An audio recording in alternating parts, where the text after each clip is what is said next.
A BC man had to undergo surgery after a grizzly bear attack in the province's southeastern Kootenay region on Saturday. He and his wife were riding bikes through a popular recreation area when they came across two grizzly bears on the trail.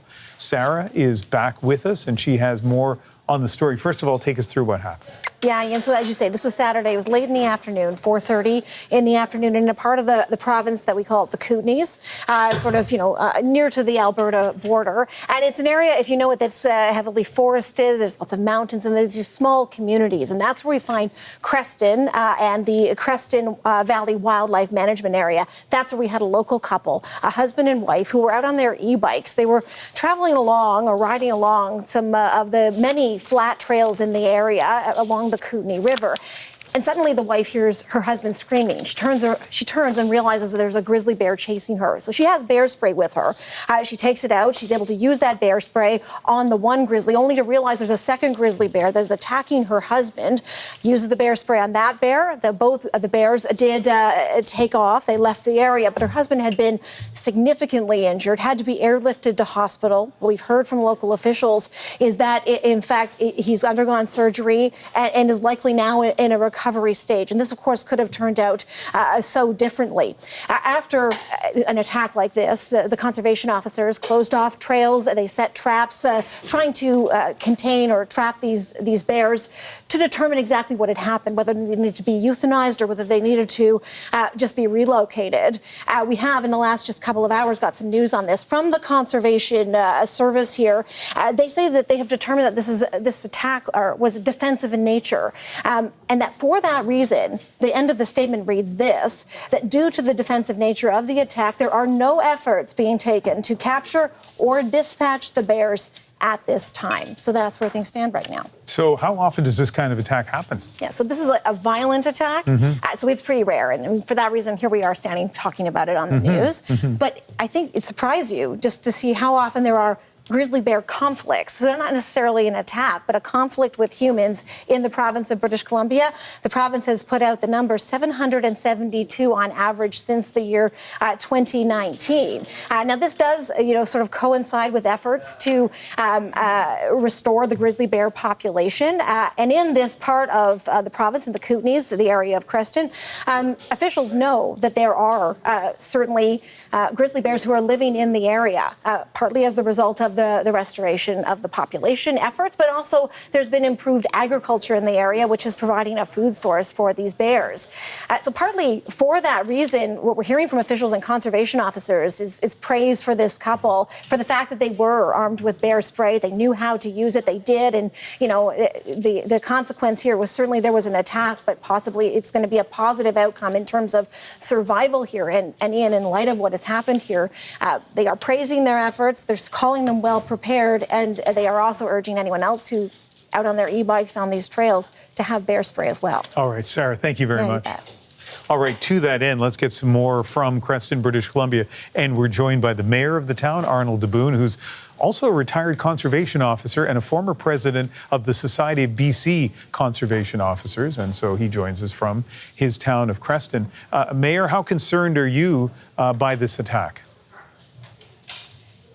Well, as has been stated, there have been about 3 bear attacks in the valley here in the past 30 years. And so, yes, I'm concerned because people do enjoy the trails in the valley bottom, but we live in bear country, and as demonstrated by this couple, they were prepared to travel in bear country. And fortunately, they had pepper spray and took the right steps to save their lives. So people need to be aware that they're in bear country and be prepared. And so we always hope that this doesn't happen, but we understand that living in bear country, unexpected encounters will happen. So we're presumably at the height of tourist season. You live in a beautiful part of a beautiful province, and presumably there are lots of people who want to visit the Creston area and want to take their bicycle or out into, on a trail or hike that trail, particularly in this area where these grizzlies were and possibly are. How concerned should people be? Well, again, I think they need to be aware that there is a potential for encounters.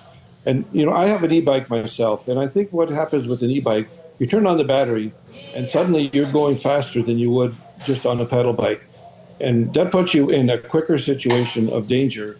I understand this couple went around a relatively blind corner, so they weren't really prepared for what they saw that quickly. And they do make noise, and humans always make some noise, so bears are warned. But take these trails slowly and observe potential bear signs, fresh scats, bears digging in anthills and turning over rocks and things like that. And take the time to be familiar with your surroundings and, move slow and enjoy the trails at a perhaps slower pace. And some people, particularly who know less about bears than you do, might be surprised at what we heard today from the conservation officers, that they feel that these bears acted in a defensive way, and therefore there is no reason to kind of locate them and certainly not to euthanize them. But some people may be surprised that there's not an attempt to relocate them. In your position as a former conservation officer, now mayor, how do you feel about that approach? I agree with that approach, and I was involved in quite a few investigations of bear attacks. When we determined that it was a defensive attack, especially a sow defending a cub, they do that naturally. That is a natural act on their part, and it's not aberrant. So we don't want them to pay for that encounter. So I understand they had the traps up for a few days, and again, that's standard protocol. The risk by leaving a trap up for too long, because you're using bait to lure in bears, you risk actually catching other bears that had nothing to do with this situation. So they've determined that with a lack of response by those bears, that leaving the trap up longer would probably be counterproductive. And allowing bears to do what bears do naturally is the preferred response. We've had to deal with bears that have had aberrant and dangerous behavior, and that's different. But these bears have been acting naturally. And I guess that what would benefit people the most is that it stayed out of that area for a while.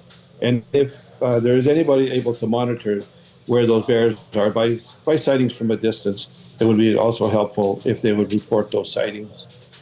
And so let me just finish with this then. And I know, throughout this interview, you've made references to this, but I think it's a nice last piece of advice from somebody who's both the mayor of Creston, but also, knows a lot about bears. What's your message for the hikers, the bikers, the many tourists traveling around British Columbia right now who are tempted to, or not more than tempted, drawn into the woods? Well, I think the fact that there's bears out there should not deter people from enjoying the scenery and the trails that are in the mountains in our area and elsewhere. The best thing to do is prepare for those encounters, and again, be knowledgeable about bears and their habitat.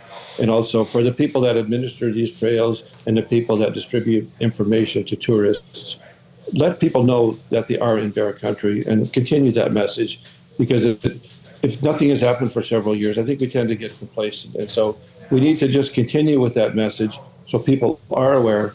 We have training sessions in our community and other communities on using bear spray and practicing with bear spray. So obviously this couple did that, and it meant it was really helped them survive this. And so again, people need to educate themselves, be educated, and understand bear behavior.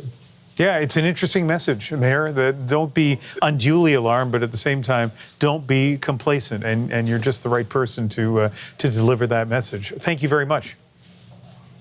Thank you for your interview. I appreciate it. Arnold DeBoon is the mayor of Creston and also a former conservation officer.